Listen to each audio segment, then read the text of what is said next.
আসসালামু আলাইকুম রহমতুল্লাহি বারকাতু।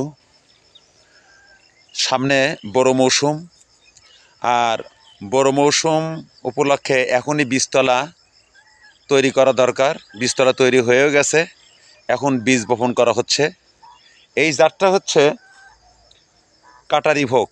আমার দোস্ত মৌলানা আলী আশরাফকে দিয়ে মানে বীজ বপন করা হচ্ছে। তো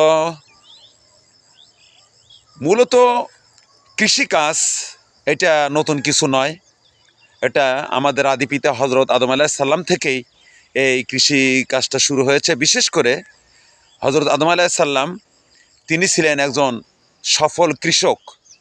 তিনি একজন সফল কৃষক ছিলেন। তারই আদমজাত সন্তান আমরা, গোটা বিশ্বময় ছড়িয়ে ছিটিয়ে আছে। মানুষ শখের বশে হোক আর প্রয়োজনের তাগিদেই হোক, তারা